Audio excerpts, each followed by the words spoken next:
Hola, bienvenidos a Parsec, el podcast de exploración espacial presentado por Matías Zavia y Javier Atapuerca, vuestro seguro servidor. Este es el 11º episodio de la 4ª temporada, y hoy no voy a hacer un resumen de lo que vamos a hablar. Voy a ir directamente con la cita de hoy. Y tú, oyente, dirás si te parece adecuada para el programa. La ciencia es más que un conjunto de conocimientos, es una forma de pensar. Tengo un presentimiento inquietante sobre una América en la época de mis hijos o nietos, cuando Estados Unidos sea una economía de servicios e información, cuando casi todas las industrias manufactureras clave hayan pasado a otros países, cuando inmensos poderes tecnológicos estén en manos de unos pocos y nadie que represente el interés público pueda siquiera comprender los problemas, cuando la gente haya perdido la capacidad de establecer su propia agenda o de cuestionar con conocimiento a quienes están en el poder. Hemos organizado una civilización global en la que los elementos más cruciales, el transporte, las comunicaciones y todas las demás industrias, la agricultura, la medicina, la educación, el entretenimiento, la protección del medio ambiente e incluso la institución democrática clave del voto, dependen profundamente de la ciencia y la tecnología. También hemos organizado las cosas de manera que casi nadie entiende la ciencia y la tecnología. Esto es una receta para el desastre. Puede que nos salgamos con la nuestra durante un tiempo, pero tarde o temprano, esta mezcla combustible de ignorancia y poder nos va a estallar en la cara.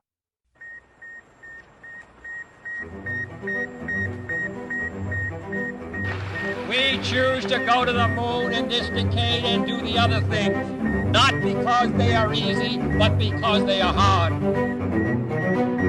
If you're going to pick some place to die, then why not Mars?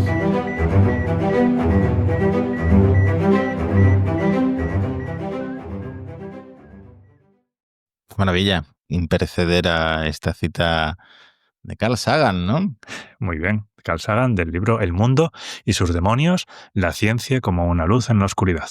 Pues viene a cuento de algo que hablaremos, yo creo que al final del episodio, es el tema de la semana, seguro que muchos sabréis a qué nos referimos, pero vamos a empezar con tonos un poco más optimistas y no tenemos por qué salirnos de Estados Unidos, como decía Carl Sagan, porque vamos a hablar brevemente de Starlink, porque hoy nos vamos a centrar un poco más en la competencia de Starlink. ¿Tiene competencia Starlink?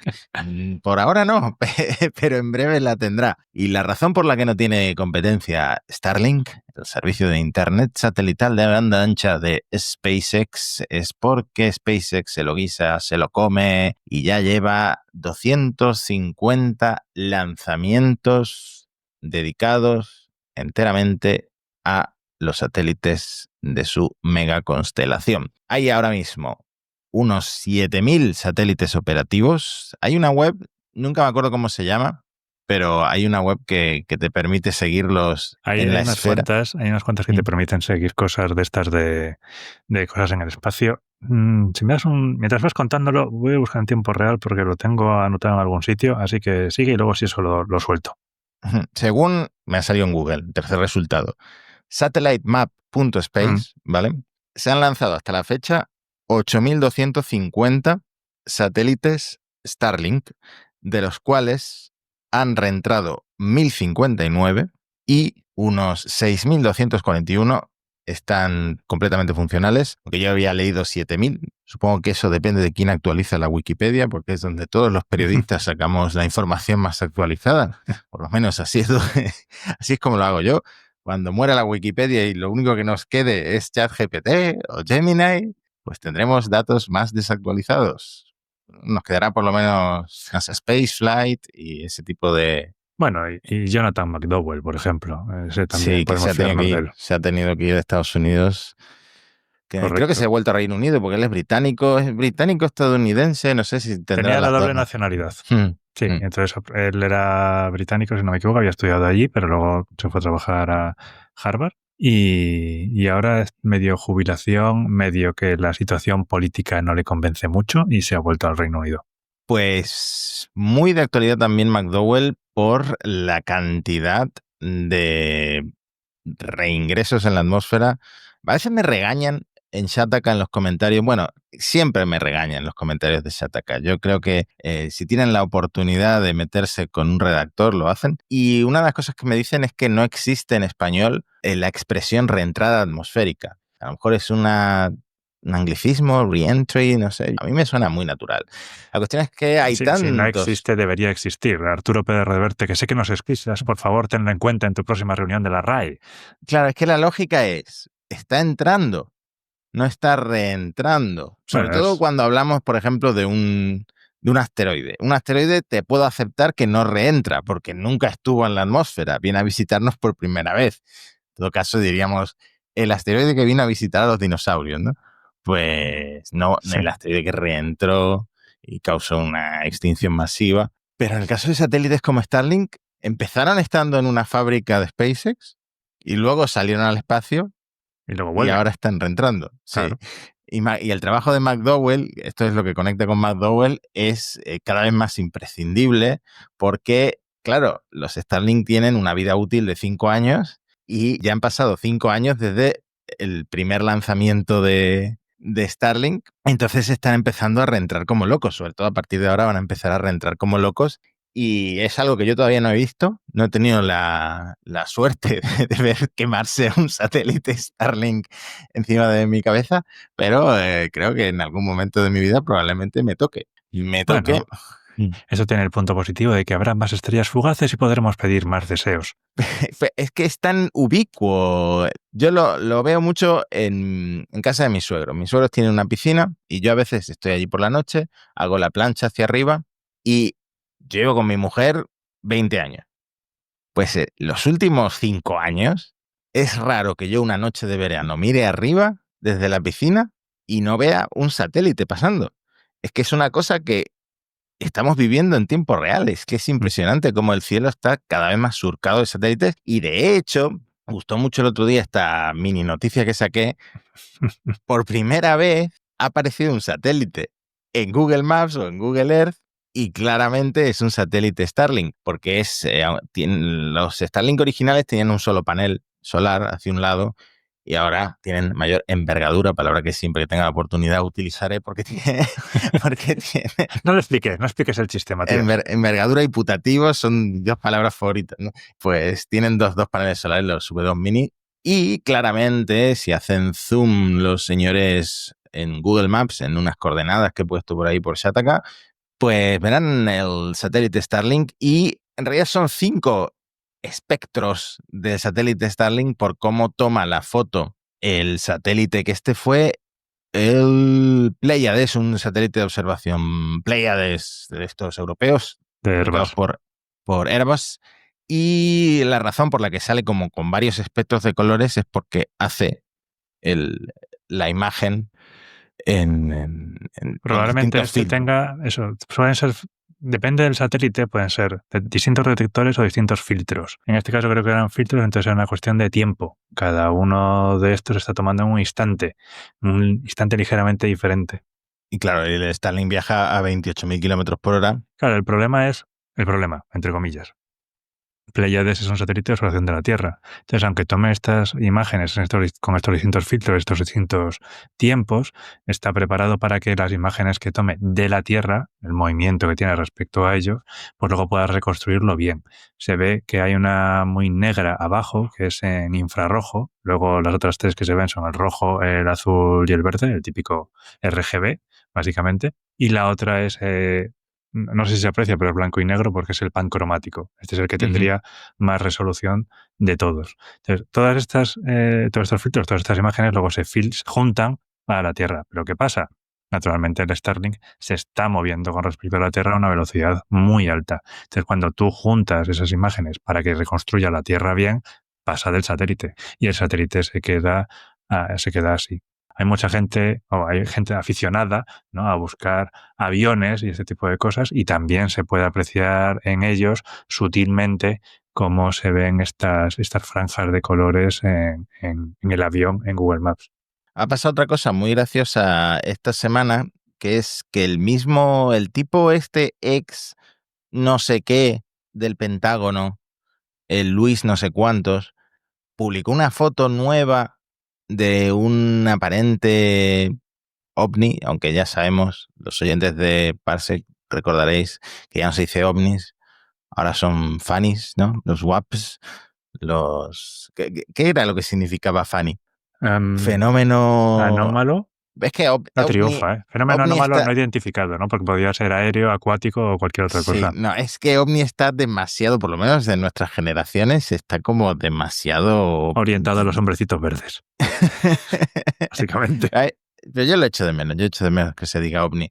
La cuestión es que publicaron una nueva foto de un supuesto funny capturado por un piloto comercial y esta vez han tardado 0, en desmentirlo porque han encontrado la ubicación en Google Maps y es uno de estos, es un par de estos círculos de riego, no sé, bueno, de agricultura, sé incluso menos que de todo lo demás, así que podéis imaginar mi conocimiento, pero bueno, eso no es una especie de formación en la tierra circular típica en la agricultura de ciertos lugares y no tenía nada que ver con un ovni. Hay poco que comentar hoy sobre Starship, pero no quería dejar de hablar de 2 temas. Este es de hace unas horas, Bueno, estamos grabando... De Starship hay noticias explosivas, ¿no?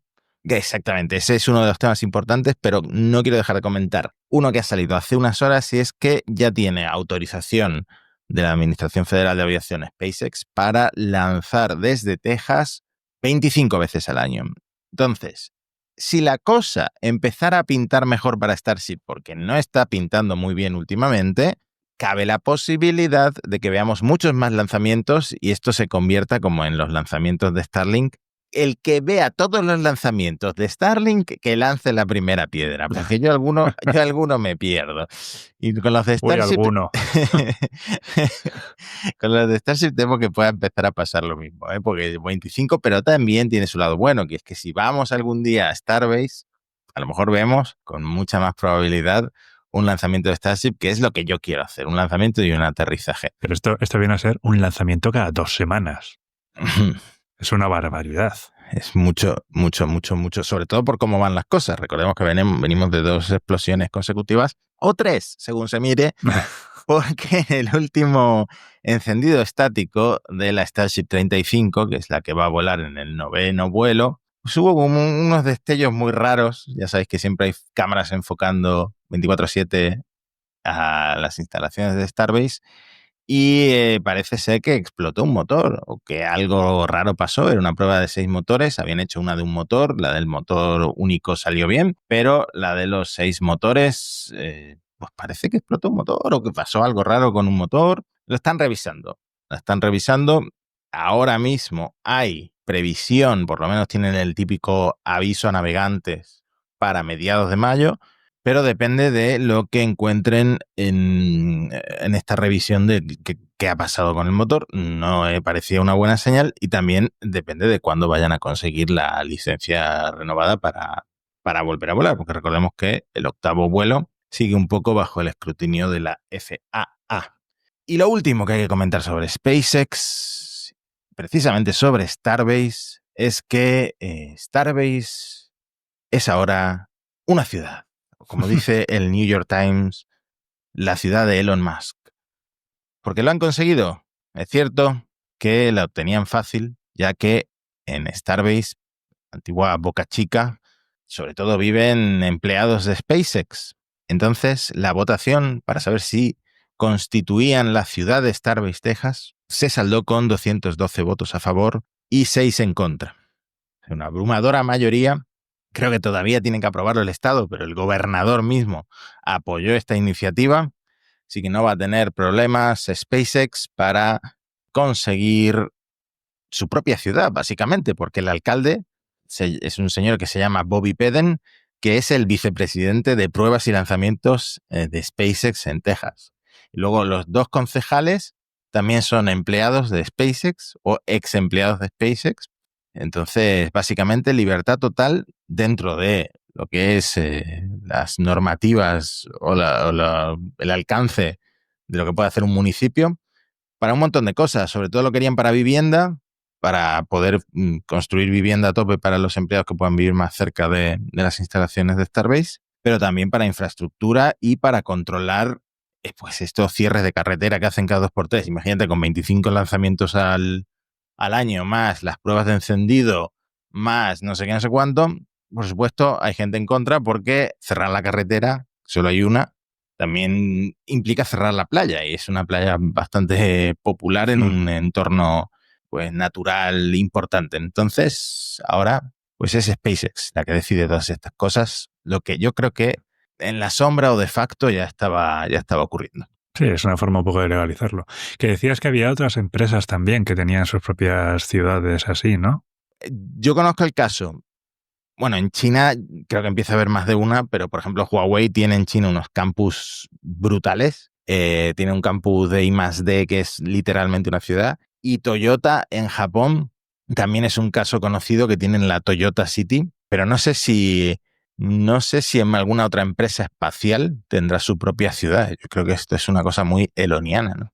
Sí, no me suena. Creo que Disney en su momento intentó hacer también una especie de ciudad o pueblo, una especie de ciudad idealizada y tal, pero no me suena mucho más. Y de espacio, nada en particular. Pues cuando decía que quería hablar un poco sobre competencia de Starlink, me refería a que por fin se han lanzado los primeros 27 satélites de la constelación Kuiper de Amazon. Yo creo que Kuiper de Amazon es el primer competidor de Starlink como tal, porque tenemos en Europa OneWeb, pero OneWeb se está centrando en el business to business, se está centrando pues típicas empresas de logística marítimas. Tampoco es que tenga una gran constelación en comparación con Starlink, pero ya tiene sus 630 satélites. Claro, pero ten en cuenta también una cosa. A medida, OneWeb está bastante más alto, está a 1000 y pico kilómetros. Y cuanto más alto estáis, menos satélites necesitas para hacer la cobertura.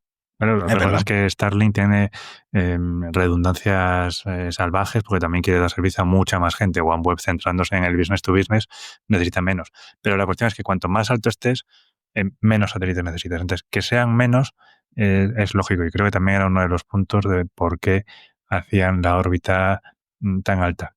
Por otro lado, también OneWeb y Eutelsat, que es ahora su dueño, están intentando posicionarse también en el tema de las comunicaciones como cierta alternativa para situaciones como la de la cobertura de Starlink en Ucrania. Entonces vamos a ver en qué acaba eso. Y seguías hablando de Europa, entiendo que también me vas a comentar algo de Iris Square, seguramente.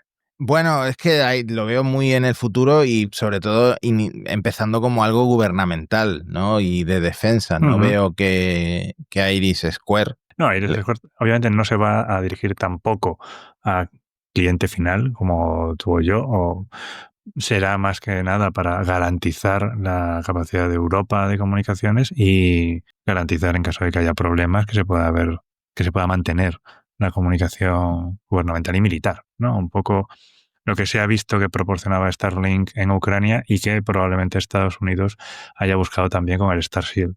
Me iba a referir más a China porque en China están lanzando también constelaciones como la Guowan, creo que es la más grande, o la Hongzhou 3 o como se pronuncie. No obstante... Daniel Marín, ayúdanos. Hay una tercera, por favor, sobre todo si las palabras tienen tonos.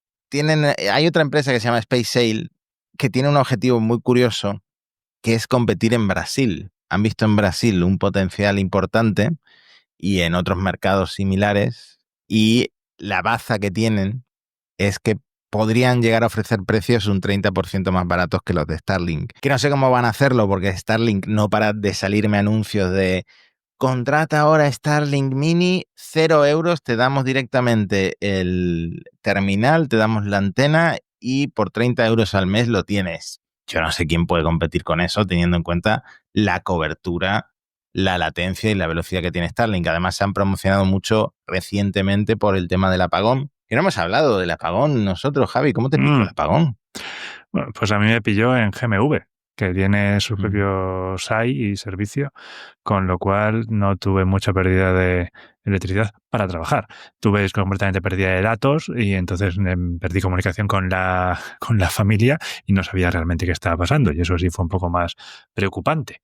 Pero bueno, ¿qué tal en Pues, Málaga? bueno, yo es que me pensé que era una cosa súper local de aquí de mi barrio, entonces me puse a regar las plantas, me puse a recoger la cocina, intenté dormir la siesta, al final no pude dormir la siesta, y no fue hasta que cogí el coche, porque no tengo radio en casa, o no tenía, pues luego fui a comprar radio a pilas corriendo, pero cuando cogí el coche y me puse a conducir, primero tenía puesto Radio 3, y Radio 3 es como si no hubiera pasado nada. Seguía con su típica música muy underground, rarita, pero me dio por cambiar a una emisora de noticias y estaban en plan, ojo, que ahora están desalojando Atocha, no sé qué. Y yo, ¿cómo que Atocha? ¿Qué está pasando? Entonces fue cuando me di cuenta de que no era algo local y que no le pasaba solo al bar de enfrente y a mi casa. Pues nosotros, como teníamos datos, empezó a haber varias ideas de si se había ido en toda Europa, luego estábamos intentando hablar con nuestra gente en Polonia, a ver si se había ido la luz o no, y por supuesto, como somos, rápidamente corrió el rumor por GMV de que si había sido una tormenta solar. Yo lo pensé, sobre todo cuando Portugal dijo, esto ha sido un fenómeno atmosférico raro que ha ocurrido en España.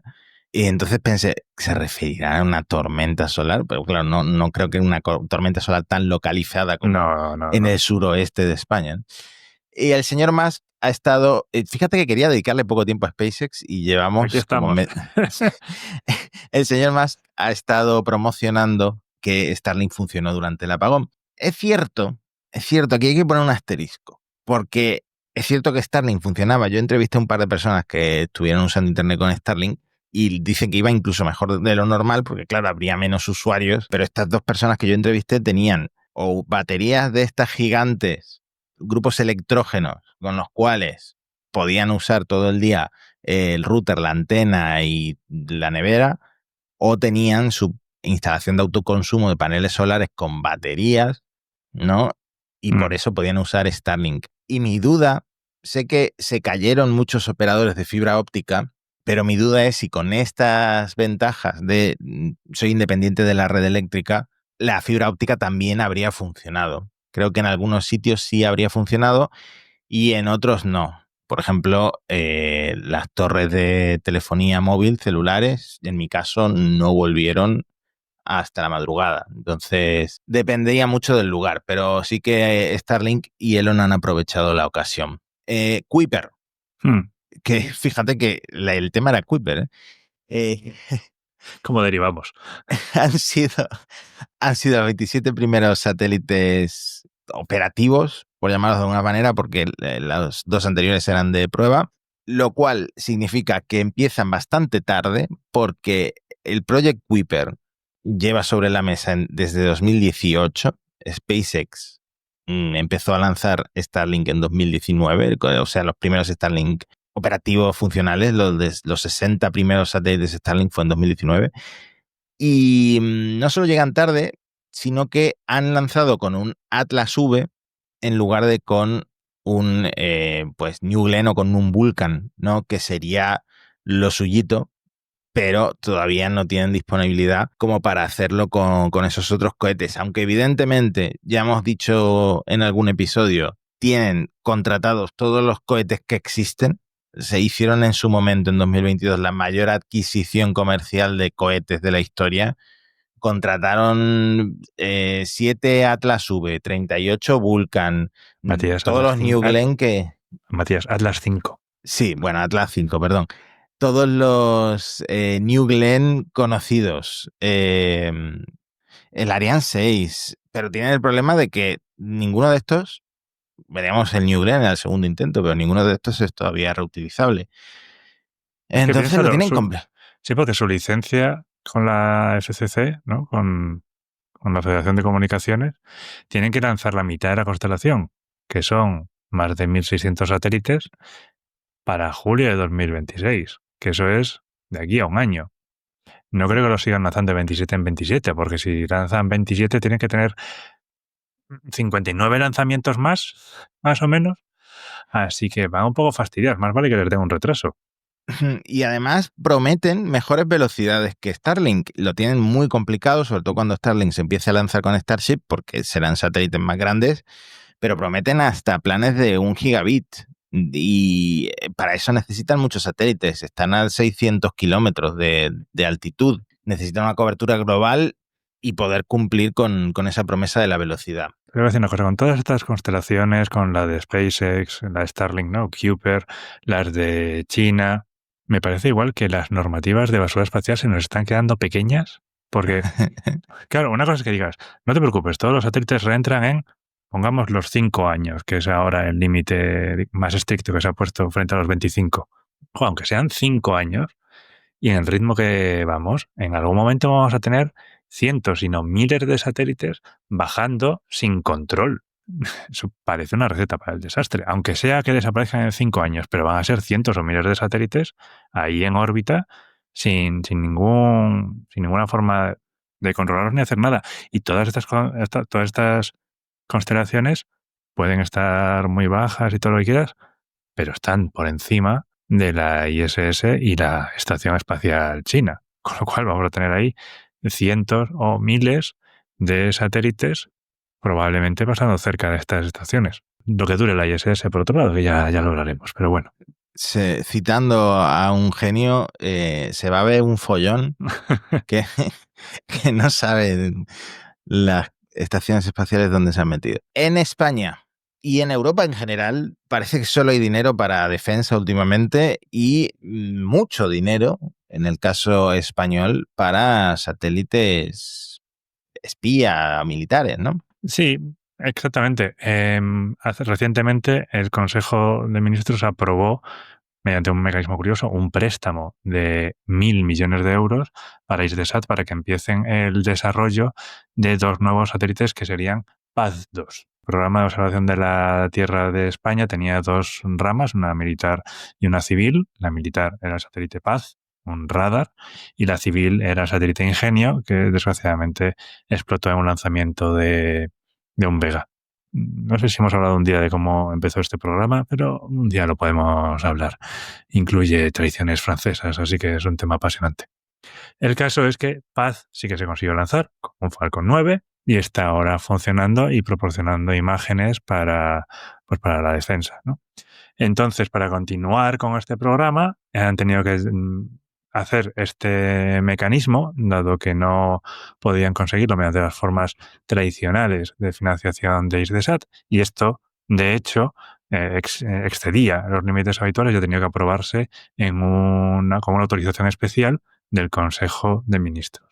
Interesante es que nosotros teníamos un satélite Paz, esto ya habla de satélites en plural, así que parece que vamos a aumentar este tipo de satélites. Los satélites se espera que entren en servicio entre 2030 y 2032. Ya veremos cómo va, esperemos que sí. Y bueno, recordemos que aquí, aparte de que Hisdesat tiene esta participación del 30% del gobierno, también, ahora que Indra ha comprado a Hispasat, que tenía el accionista mayoritario de Hisdesat, pues también hay un control, dado que Indra, el mayor accionista de Indra es el gobierno, con un 28% a través de la SEPI, con lo cual se incrementa, ¿no?, este papel del gobierno en Hisdesat. Últimamente el gobierno está en todas partes, está en Telefónica, bueno, en Red Eléctrica, por supuesto que está en ¿Quieres hablar de organizaciones privadas? Operadores privados. Operadores privados, Sánchez. Pero bueno, y luego están con más programas. Ahora que están diciendo que se va a llegar al 2% de inversión en defensa, se ha aprobado el Plan Industrial y Tecnológico para la Seguridad y la Defensa, que contempla una dotación adicional de 10.400 y pico, casi 10.000 millones y medio de euros sobre lo ya presupuestado, es un total de 33.123, y se espera, aunque no hay nada concreto, que esto también se refleje en una mayor adquisición de satélites e inversión en espacio por parte de España, con esto que hablábamos en otro programa del uso dual, ¿no?, de los elementos del espacio. Bueno, vamos a ver si esto se materializa en espacio o no. Pues sin salirnos de Europa, tenemos que hablar, bueno, en realidad podemos cruzar el charco, pero sin salirnos de las colonias europeas. Podemos hablar de Biomass. Biomass que, de hecho, Javi tiene desde hace tiempo un guión de los Earth Explorers, que son pues misiones científicas de la ESA de observación del planeta Tierra, que yo le dije, me parece perfecto, Javi. Vamos a sacar este guión cuando lancen Biomass. ¿Y qué ha pasado? Que ha llegado el día de que han lanzado Biomass y yo me olvidé y fui adelante con noticias, como siempre. Pero volveremos sobre este tema, Javi. Sí, porque los Earth Explorers son unas misiones muy interesantes de la ESA, siempre están ahí al límite de la tecnología. Biomass no es diferente, es el Earth Explorer 7 y es una misión realmente interesante. Es el primer radar en una frecuencia nova, en la banda P, que permite atravesar la capa de hojas de la foresta y analizar y medir con mucha precisión cuál es la cantidad de biomasa absorbida en los troncos, ¿no? En la vegetación, para averiguar un poco y ayudar a medir cómo se absorbe y se mantiene el dióxido de carbono en la vegetación terrestre, estudiando el ciclo de carbono y aumentando el conocimiento para el estudio del cambio climático y los gases de efecto invernadero. Pues a mí lo que me llama la atención es que el radar de banda P más avanzado, el primero que se ha puesto en el espacio, se use para una medición relativa al cambio climático cuando, como están las cosas en el mundo, podría ser para ver a través de los bosques por si se esconde ahí, pues yo qué sé, cualquier cosa que te imagines, ¿no? Por si jamás se esconde ahí y Netanyahu de repente quiere buscar a través de los árboles y luego al final acaba bombardeando un hospital de niños. No sé exactamente qué me esperaba, pero bien por la ESA, por tener tecnología vanguardista para algo que nos incumbe a todos, como es... Bueno, ya sabes que la ESA, su mandato es ser civil. Entonces, en ese sentido, pues es lógico que la misión se oriente hacia estas cosas y no las otras. Pues tuvo mala suerte la Agencia Espacial Europea, sobre todo su sección española, porque invitaron a un par de amigos, a Izán González del Español y a Marta de Fuera de Órbita. Los invitaron a la Guayana Francesa, al puerto espacial europeo de Kourou, a ver el lanzamiento, pero justo ocurrió el día del apagón. Entonces yo particularmente estuve cero atento y de hecho creo que la noticia sobre Biomass la saqué al día siguiente. Pero bueno, la acabé sacando a Agencia Espacial Europea. Invítame al siguiente o a Javi y a mí. Eso, que tengo que decir que mi equipo estuvo trabajando en Biomass desde los primeros pasos. Una de las cosas que íbamos a hablar en el episodio y ya hablaremos son las fases de una misión espacial. Pues nosotros desde que Biomass apareció como concepto hemos estado trabajando en ella. Desde 2007 haciendo el análisis de misión, el simulador de performance de la misión. GMV además ha estado trabajando también en el centro de control, en el proceso de datos, en el simulador operacional. O sea, hemos tenido mucho papel en esta misión. Así que invitadnos, por favor. Pues sí, además para que quede claro, Marta se lo mereció un montón porque suele hacer en Fuera de Órbita, en su canal de YouTube, un montón de entrevistas a gente de la Agencia Espacial Europea, entrevistas a las que no llegan la mayoría de los medios, porque siento decirlo, pero lo que vende es Starship, lo que vende es lo último que ha encontrado el James Webb pero muchas veces las cosas importantes que está haciendo la ESA no se llegan a cubrir bien, y Marta lo hace muy bien. Y hablando de cosas que salen al espacio, vamos a referirnos a cosas que vuelven del espacio. Que reentran, dices, Matías. Que reentran. En este caso, lo habréis escuchado porque se ha hablado mucho. Espero que cuando estéis escuchando este episodio no haya caído en nuestras cabezas. Me refiero a la sonda soviética Cosmos 482, que esto es un nombre genérico que tiene la sonda que aparentemente pusieron este nombre genérico porque falló, porque en realidad se sospecha, dentro del secretismo de la Unión Soviética, cuando las cosas salían mal, se sospecha que era una nave gemela de la nave Venera 8. Esto lo comentamos alguna vez con las misiones lunares y el último fallo de una misión lunar rusa, ¿no? De cómo tenían las Luna 25 y todo eso, pero que en realidad podían ser muchas más, porque los soviéticos, si la misión no funcionaba, no merecía nombre. Pues la Venera 8 aterrizó en Venus con éxito, pero esta falló en el lanzamiento, falló el cohete Molnilla y quedó orbitando durante 53 años hasta que ahora, el 10 de mayo de 2025, podría caer. Entonces se está poniendo incluso más interesante que el asteroide Y4, no sé cuántos, que estuvimos hablando de él un buen tiempo, porque podría caer entre las latitudes 52 norte y 52 sur. Podría caer, o sea, estéis escuchando esto, desde donde lo estéis escuchando, salvo que estés en una expedición en la Antártida, te puede caer encima, y como está diseñada para entrar o aterrizar en Marte, en Venus es un infierno, amigos. A lo mejor resiste, lo dice la propia ESA en este post de Threads que estoy enseñando en el vídeo, pues a lo mejor impacta en la Tierra intacta de una pieza. Es cierto que algún astrónomo aficionado últimamente la ha fotografiado con su telescopio y da la sensación de que tiene como un paracaídas salido, ¿no? No creo que el paracaídas sobreviva al frenado atmosférico, pero muy, muy en buen estado no está. No obstante, a la cápsula, es la cápsula de descenso lo que queda, por cierto. Hay otras piezas de la misión que ya reentraron hace mucho tiempo. Podría entrar de una pieza y en ese sentido podría ser peligroso, emocionante. No lo sé, yo como vivo en un bajo, no estoy preocupado. Además me paso todo el día en el bajo. Tendría que ser que saliera yo al CrossFit y justo en el trayecto al CrossFit le da por caer en Málaga, en el polígono industrial donde está y me caiga encima. Si no, es muy improbable porque, bueno, tendría que atravesar los pisos de arriba. Bueno, yo qué sé, ¿sabes? Media tonelada, velocidad orbital, esto es un pedazo de bicho, ¿eh? Mira, de las maneras de morir que hay, yo, por ejemplo, temo mucho morir ahogado. Siempre he tenido muchísimo miedo a morirme ahogado, siempre. Tengo pesadillas con eso.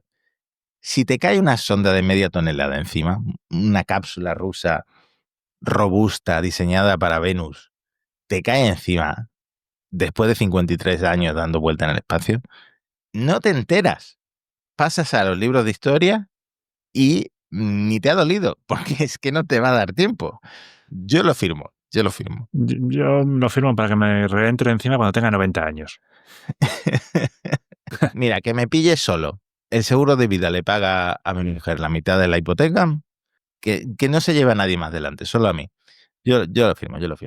Además, nos dice por Twitter nuestro querido Has1138 que hay un capítulo de El hombre nuclear justamente con este argumento. Que esto, El hombre nuclear, era el título en América, en España, y en España era El hombre de los 6 millones de dólares, que es una traducción directa del título en inglés. Pues hay un episodio, concretamente los episodios 15 y 16 de la cuarta temporada, investigación que ha hecho Javier Atapuerca antes de grabar, de enero del 77, en el que una sonda diseñada para llegar a Venus, por error, cae en la Tierra. Hasta ahora todo igual. Pero la cosa se complica porque él como que saca un arma y empieza a matar a la gente. No sé, lo he estado viendo el vídeo y me ha hecho mucha gracia. Debe ser que los soviéticos querían mandar esto para conquistar Venus y está dispuesta para atacar a los venusianos. Claro, se habla muy poco de los venusianos. Sí. Es que los marcianos le quitaron a los venusianos todo el protagonismo. ¿Te puedes creer que el tema principal del episodio eran los recortes de la NASA? Yo, sí, es muy habitual. El otro día vi un comentario en uno de nuestros vídeos de YouTube que decía, pero el episodio dice que vas a hablar de los aguaros de Artemisa y no hablan hasta el minuto 30. Yo, no es una sorpresa, amigo mío. Yo creo que en 15 minutos podemos hacer un resumen razonable de todo lo que va a recortar Trump en la NASA, que no es poco. Javi, Todo. ¿quieres empezar tú? Vas a recortarlo todo.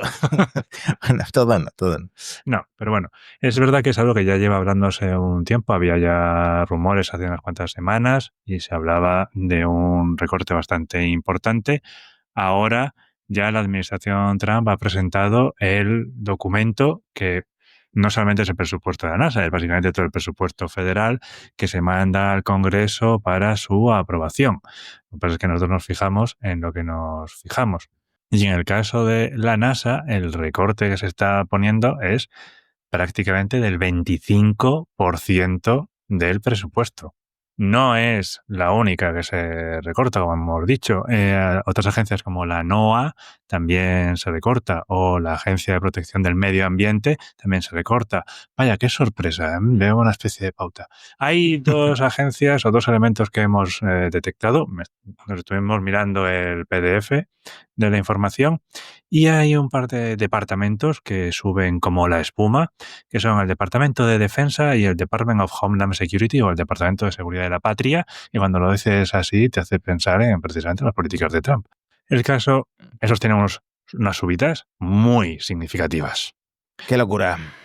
Bueno, ya habían hecho algunos recortes acorde con las políticas de Trump, como que había desaparecido de su página web el cómic de la primera mujer, que era un cómic sobre la primera mujer que habría ido a la luna. Como eso ya no interesa, ese cómic ha desaparecido, pero podemos decir que en Infosondas, si lo queréis buscar, Pedro León ya lo tenía y lo podéis descargar. Pero yendo a lo serio, los recortes importantes son el programa Orión. Va a tener un recorte bastante importante porque a partir de Artemisa 3 desaparece todo. O sea, es más, Orión y SLS. A partir de Artemisa 3 se cancela SLS y Orión. Se harían las misiones con otro tipo de naves. Esto es ya un terremoto. No solo queda ahí. También recortan la estación Gateway, desaparece completamente del panorama. Ahora detallaremos un poco más en qué puede significar esto. Por supuesto, el Departamento de Ciencia tiene un recorte súper importante en observaciones tanto de ciencia general, ciencia espacial, como de ciencia de la Tierra. Entiendo que no interesa cualquier cosa que vaya contra las políticas de no existencia del cambio climático que se están levantando ahora. Pero lo más curioso de todo esto es que, bueno, cuando explican los recortes en el papel dicen que tienen un compromiso en llegar a la Luna y que también tienen un compromiso en llegar a Marte, ¿no? Se meten ya en este doble programa y entonces tienen un presupuesto de 7.000 millones y 1.000 millones para el programa marciano. No tengo ni idea de cómo pueden plantearse hacer esto en estas condiciones. Jared Isaacman había dicho en su entrevista en el Congreso que él veía viable hacer estas dos cosas conjuntas. Ted Cruz, que fue un poco el que llevaba más el interrogatorio, más a la parte menos que yo vi, medio se lo compró. De hecho, había hecho una especie de movida publicitaria en la que tenía un póster a la izquierda con la luna estadounidense, a la derecha con la luna china muy roja, más que la luna casi parecía Marte, ¿no? Y decía, ¿cuál va a cumplirse de estas dos? Y Jared Isaacman, yo solo veo de la izquierda. Y me llamó mucho la atención porque Ted Cruz hizo el comentario de que él tenía hijas y que si Jared Isaacman seguía comprometido al hecho de que fuera la primera mujer. No hizo comentario de persona de color, esto también hay que destacarlo, pero que se está comprometido a que la primera mujer fuera, y Jared Isaacman dijo que sí. O sea que en esto también Ted Cruz parece quizás distanciarse un poco de la política que está presentando Trump. Bueno, y otra cosa que se recortaba también, muy, muy interesante, el tema de la ISS. Hace unos programas hablábamos de cómo iban a dilatar un poco los lanzamientos de la Soyuz para lanzar menos al año y ahorrarse un poco de costes. Bueno, pues ahora parece que le están pidiendo a la NASA que haga algo parecido. Va a reducir el número de vuelos a la ISS y también para tener menos vuelos, menos carga, menos tripulaciones. Y otro programa que ya habíamos dicho que estaba un poco en suspenso, pero del cual se estaban estudiando alternativas, ya directamente lo cancelan. La Mars Sample Return. Con lo cual, en la carrera que decíamos que podía haber del retorno de muestras marcianas, parece que a efectos prácticos, América, la NASA, Estados Unidos, perdón, no debería decir América, Estados Unidos se retira de esta carrera. Según el argumento es porque no pasa nada. Como van a llegar allí los seres humanos en Starships probablemente, pues ya recogerán ellos las muestras con sus manitas. Pero en ese sentido parece que los que han hecho este presupuesto se han creído en los plazos que da Elon Musk. Yo recomendaría a esta gente que ha preparado los presupuestos que coja, yo qué sé, 5 episodios al azar de Parsec o 3 episodios al azar del podcast de Elon, presentado por Alex Barredo y Matías Zavia, y se haga una idea de lo que pueden esperar de los planes de Elon Musk. Por ejemplo, hice un pequeño recopilatorio. En 2016, el 27 de septiembre, Musk fue cuando presentó el sistema de transporte interplanetario, que si te acuerdas, Matías, esto iba a ser lanzar una cápsula Red Dragon, cuando estaban con la Red Dragon. Ujú. Iba a ser una Red Dragon no tripulada a Marte en 2018. Wow. En 2 años. En 2016 iba a ser en 2 años. Hay una inflación de tiempo.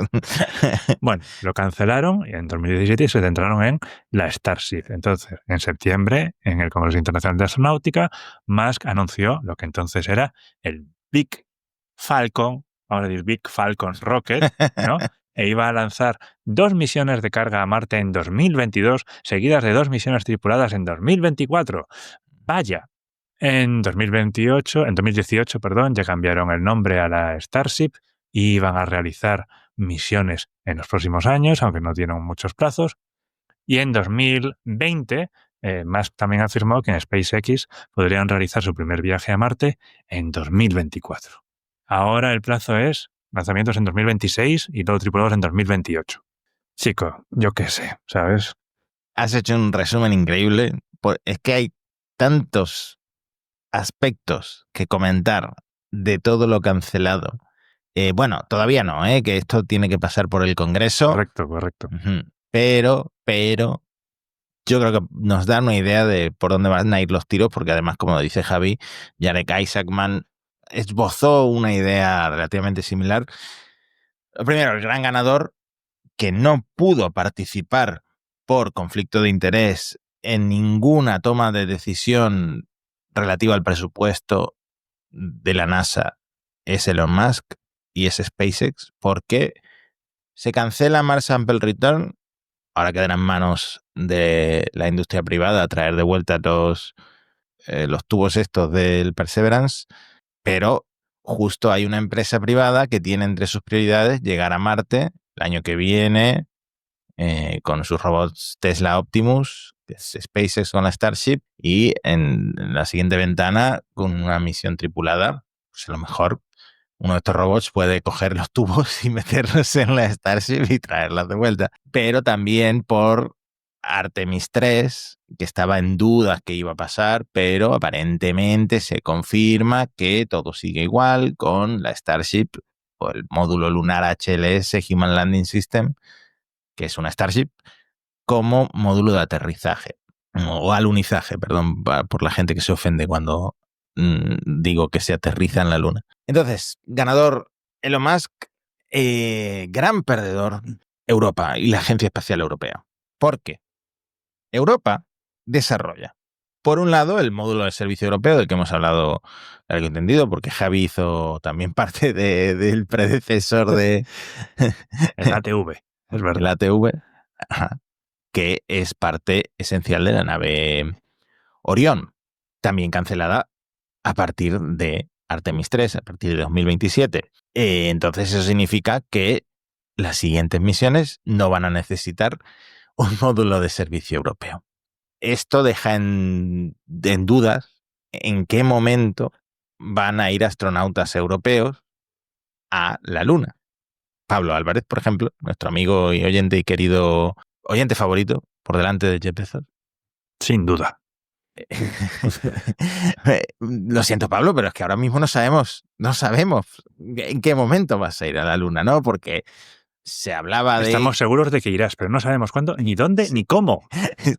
Bueno, si vas en una nave china, pues eso que te llevas. El tema es, ya pasó con Artemis 2, que va un canadiense. Luego resulta el siguiente astronauta o los siguientes 2 astronautas en la línea de sucesión de Artemis parece que podían ser japoneses, ¿no? Porque los japoneses también estaban desarrollando cosas para la Gateway, estaban desarrollando el rover o para entregar el rover. Y bueno, eso también está un poco en el aire, pero por un lado no sabemos en qué momento la NASA va a abrir la puerta a un astronauta europeo para que se siente en una nave a la Luna. Pero es que cancelando Lunar Gateway, que por cierto iba a ser una de las cosas en las que se iba a formar Pablo, a ver en qué acaba todo esto, Lunar Gateway también tiene una participación europea muy importante. Claro, era como la Estación Espacial Internacional. Aquí estaba participando todo el mundo. La Agencia Espacial Europea tenía el Lunar eHub, que era un módulo de hábitat que desarrollaba la ESA en colaboración con JAXA, que junto con HALO pues iban a ser los espacios habitables y sistemas de soporte vital, que se iba a lanzar, estaba previsto ya en Artemis 4, ¿vale? Programado para septiembre de 2028. El Lunar eHub, de hecho, ya ha completado su maqueta a escala real y se encontraba en fase de pruebas. Es que lo iban a lanzar en 2028, se supone. Otro elemento que tenían era el Lunar View, que antes se conocía como Split, que era el módulo de reabastecimiento y telecomunicaciones y que tendría las únicas grandes ventanas de Gateway. Sería un poco como la cúpula que hay en la Estación Espacial Internacional. Este estaba en fase de diseño preliminar, con una revisión prevista para finales de 2025 y se iba a comenzar a continuación, después de esta revisión, la fabricación en las instalaciones de Thales en Turín, programado para lanzarse en 2030 en Artemisa 5. Luego estaba también el Lunar Link, el componente de telecomunicaciones que era parte del módulo HALO, donde proporcionaría los servicios de comunicación entre Gateway y los elementos lunares, porque recordemos que esto iba a servir como una estación de control de los elementos que estarían en la superficie de la Luna. Entonces, claro, su integración y su lanzamiento iba a ser con este módulo HALO, que el módulo HALO, ya que estamos, también es un módulo que había que hacer. Este estaba bajo supervisión de la NASA, se supone que construido por Northrop Grumman, con la estructura primaria fabricada por Thales Alenia Space en Turín, Italia. O sea que aunque fuera un módulo de la NASA y con Northrop Grumman como el contratista principal, la estructura era también fabricada en Europa y en abril de 2025 HALO se había transportado a las instalaciones de Northrop Grumman para su equipamiento final antes de la integración ya con el PPE, que es el otro módulo de la NASA, el Power and Propulsion Element, fabricado por Maxar para energía y propulsión a la estación. Han tenido bastantes complicaciones y se estaba yendo un poquito de masa, estaba cogiendo peso, pero bueno, también estaba en desarrollo y se iba a lanzar junto con HALO en 2027. Luego podemos comentar que hay otras agencias también que estaban implicadas en esta. La JAXA, que tenía las contribuciones al Lunar eHub con la ESA, como habíamos dicho, y también tenían el HTV-XG, ¿no? El HTV es una nave de carga que sirve a la ISS, pues JAXA iba a desarrollar la HTV-XG para reabastecimiento al Gateway. Por supuesto, la agencia canadiense con Canadarm3, que tenía el brazo robótico de siguiente generación, y que es posible que esto es lo que les haya ganado, que un astronauta fuera en Artemisa 2. Pero aquí está hasta Emiratos Árabes Unidos, porque el Centro Espacial Mohammed bin Rashid tenía el módulo de esclusa de aire para actividades extravehiculares y el acoplamiento de naves. O sea que aquí estaba todo el mundo y todos se ven afectados por esta cancelación de Gateway. Es que movida, es que es una bofetada a toda esta gente y de hecho entiendo perfectamente el enfado de Space Nosy, que puso un tuit muy gracioso. Reacción de la Agencia Espacial Europea a los posibles recortes de la NASA, y pone una captura del comunicado de Joseph Aschbacher que es bastante tibio, que incluye frases como no sabemos mucho, tengo que hablarlo. La Agencia Espacial Europea y la NASA son socios desde hace un montón de tiempo, y un ejemplo de cooperación internacional. Y dice Space Nosy, lo que debería haber dicho: a partir de ahora buscaremos colaboraciones con cualquier agencia espacial, le guste o no a Estados Unidos. Eso es una especie de pullita, decir, pues igual nos vamos con China.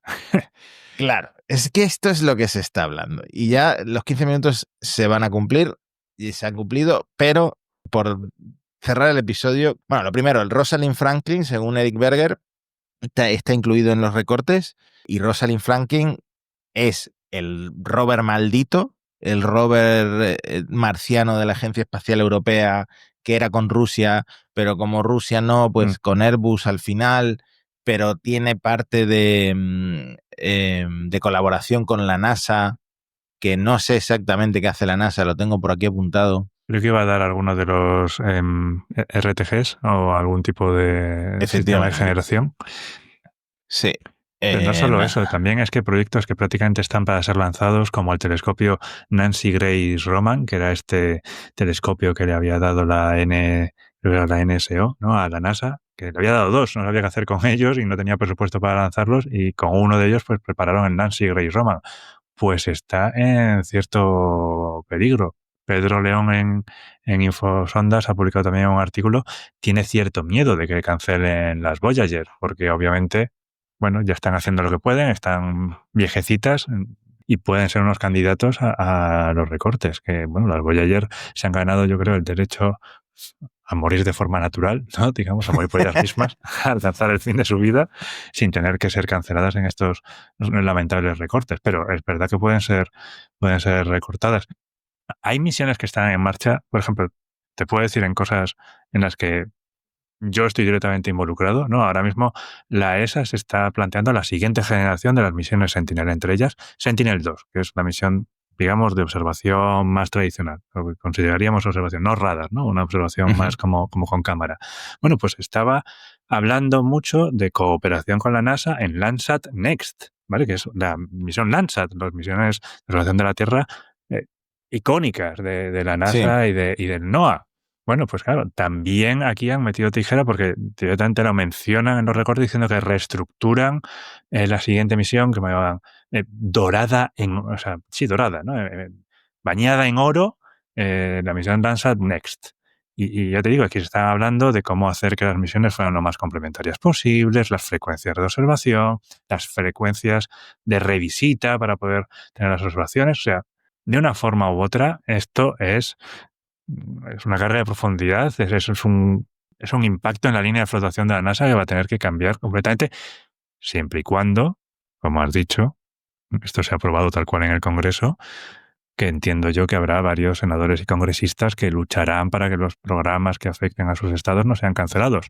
Aunque es verdad que el Senado tiene una mayoría republicana, con lo cual de aquí en realidad podría salir cualquier cosa. Fíjate que no hemos hablado casi del SLS, que es como la noticia que a nadie le importa, que todo el mundo quería que cancelaran el SLS y que Boeing se lo esperaba y que había avisado a su gente de despidos, etcétera, porque todo lo que han recortado más allá del SLS ha caído, como tú dices, como una bomba.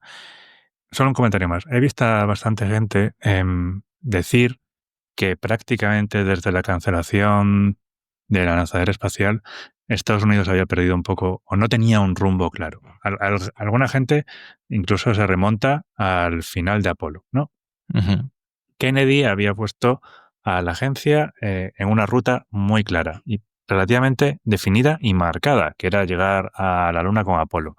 Cuando ya se había conseguido llegar a la Luna con Apolo, ¿qué había después? Bueno, llegaron a la lanzadera espacial, o sea, no hubo grandes programas. La Luna se fue en las misiones que se fueron, 6, porque no cuenta Apolo 13, obviamente, pero no se volvió y ya no se siguió más. Luego se hizo la lanzadera espacial, se estuvo centrando un poco en la Estación Espacial Internacional y en la órbita baja, y luego entre los gobiernos de Bush, Obama, pues uno se cancelaba al otro, uno hacía una propuesta, pero no estaba clara, se cambiaba tal, que sea la Luna, que sea Marte. Luego llegó Trump y fue Trump el que puso el programa Artemisa para ir a la Luna.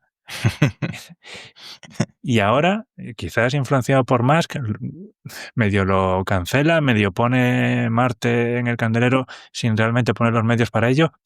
También, en justicia, hay que decir que en los últimos años del gobierno, del primer mandato de Trump, me acuerdo que hubo una tuvieron una visita en el despacho Oval, que fue Buzz Aldrin y otros cuantos, y Trump le preguntó a Buzz Aldrin, ¿tú qué opinas? Si tuvieras que decidir que era Luna o Marte, y Buzz Aldrin dijo, bueno, a la Luna ya hemos ido, vamos a ir a Marte, y Trump dijo, por supuesto que sí. Y yo, pero bueno, tío,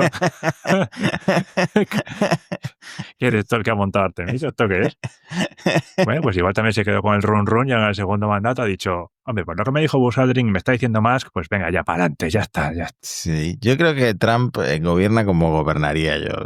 Si me dice Buzz Aldrin Marte, pues digo, oye, esto de Artemisa a la basura. Por cerrar ya el episodio. Aparte de SpaceX, lo que puede pasar también es que Estados Unidos esté dejando en este vacío una oportunidad, en este vacío de poder, una oportunidad para China. China sigue adelante. De hecho, el otro día se habló mucho de una imagen que detallaba mejor el calendario de lanzamientos previos a el primer alunizaje chino y más o menos cómo lo van a hacer. Pues es una arquitectura muy sencilla. Son 2 cohetes que se lanzan consecutivos con 2 naves. Y, bueno, la nave se acopla con la otra y es, no me acuerdo de los nombres, pero una de las dos la que aluniza. Bueno, pues China sigue el módulo firme. de alunizaje, todo eso ya estudiado un poco de chino, era la Lanjue y la nave tripulada es la Mengsu. Exactamente. Que pues, Daniel Marín me perdone.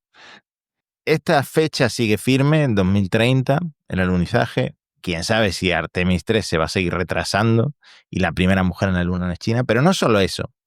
No solo me refiero a que China gane la carrera espacial, sino que me refiero sobre todo a que China sea vista como la agencia espacial que la NASA ha sido hasta ahora. La órbita baja terrestre lleva permanentemente habitada desde el año 2000. Lo digo en memoria, pero creo que sí.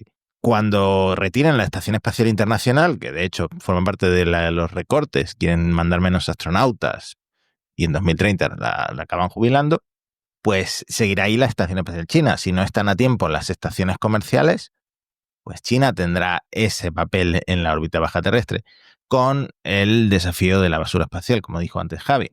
Habría que matizar un poco que también la órbita baja terrestre estaba habitada también. Antes de la Estación Espacial Internacional teníamos la Mir, ¿vale? Que ahí los soviéticos rusos pues también tenían una presencia importante. Luego, a raíz de la caída de la Unión Soviética y también para ayudar un poco, y juntaron los 2 programas, ¿no? El ruso y la estación Freedom estadounidense y la Mir-2 soviética, y fue cuando se hizo la ISS. Pero estoy completamente de acuerdo contigo que hay aquí un reemplazo. Y luego, al final, tampoco está... Es decir, la carrera lunar en Estados Unidos, pues, como ya hemos comentado otras veces, podrá decir, bueno, nosotros ya hemos llegado, ya está. Pero luego está jolín, ya no solamente es el llegar, ¿no? China igual llega y se queda. Estados Unidos simplemente va a llegar y luego se va a ir a Marte. ¿Para qué? No sé, es un poco raro. Bueno, es que a lo mejor la cancelación de la Lunar Gateway, vayan por ahí los tiros y esa idea de una base lunar. Si China va a tener su base lunar, que es el plan de China, pues a lo mejor Estados Unidos vuelve a tomarse en serio tener una base lunar antes de dar ese salto a Marte. Porque claro, el salto a Marte, Elon Musk lo ve como una cosa a 4 años, pero la NASA no creo que lo vea como algo tan sencillo. Pero no solo eso. A lo que quería llegar es, China se está abriendo también al mundo y lleva ya tiempo abierta, pero ahora más que nunca. Entonces, Mars Sample Return, cancelada. China sigue teniendo la misión Tianwen 3, que es más sencilla, pero también consiste en lo mismo, en traer muestras de suelo marciano. Pues Tianwen 3 está abierta a colaboración de otros países, todavía no están elegidos, pero ahí habrá países que a lo mejor pueden decir, hemos traído muestras de Marte o hemos estado en Marte en esta misión histórica y Estados Unidos no, porque la ha cancelado. Y en la Luna, las misiones lunares chinas, que son muy potentes, pues la última del programa Chang'e, que es la Chang'e 8, ya se sabe cuántas cargas de diferentes países va a tener Y son 11 cargas útiles, 11 instrumentos de 10 países diferentes. Pakistán, Hong Kong si lo consideramos un país que China no, Turquía, Italia, Tailandia, Egipto, Bahrein, Irán, Sudáfrica, Rusia. ¿Vale? Son 200 kilos que van a ir a la Luna de países distintos a China, socios de China. Igual que un pakistaní va a viajar a la Estación Espacial China. Entonces, este papel, a lo mejor Europa tendría que plantearse, bueno, ¿y si llegamos a la Luna? En esa lista se ha colado Italia, es interesante. Es verdad. Italia, y además Italia con Meloni, lo decía en European Spaceflight Andrew Parsonson, que Italia estaba posicionándose para tener el primer europeo o incluso, quién sabe, si el primer no estadounidense en la Luna por el tema de cómo se llevan de bien Meloni y Trump y por cómo Italia está también muy metida en desarrollo, pero relacionado con la Gateway, que ahora pues se lo van a comer con patatas. En fin, que China no sería mal socio, pero no sé si a Estados Unidos le haría mucha gracia que un clásico viejo amigo como la Agencia Espacial Europea, aparte de la NASA, se hiciera amigo o muy amigo de las misiones chinas. Yo creo que podemos dejarlo porque se nos va la hora, pero es que esto es un tema que va a dar para muchos episodios. Esto va a dar mucho que hablar, sí. El mundo está muy raro, señores. El mundo está frenético, caótico, lleno de satélites Starlink, ahora ligeramente más lleno de satélites Kuiper. Está con ese avanzadísimo radar de la misión Biomass que verá a través de los bosques, con algunas misiones menos por parte de la NASA, pero aquí seguimos para contarlo en Parsec. Y como decías, con China abierta, a mí todo esto me recuerda a esa vieja maldición china que decía, ojalá vivas tiempos interesantes. Nada más que añadir, porque es verdad, vivimos tiempos interesantes. Adiós. La ciencia es más que un conjunto de conocimientos. Es una forma de pensar. Tengo el presentimiento de una América en la época de mis hijos o nietos, cuando Estados Unidos sea una economía de servicio y de la información. Cuando casi todas las industrias manufactureras claves se hayan ido a otros países. Cuando los impresionantes poderes tecnológicos estén en manos de unos pocos y nadie que represente el interés público pueda siquiera entender los problemas. Cuando la gente ha perdido la capacidad de establecer sus propias agendas o de cuestionar con conocimiento de causa a los que tienen autoridad. Cuando aferrados a nuestros cristales y consultando nerviosamente nuestros horóscopos, nuestras facultades críticas en declive e incapaces de distinguir entre lo que se siente bien y lo que es verdad, nos deslizamos casi sin darnos cuenta de nuevo hacia la superstición y la oscuridad.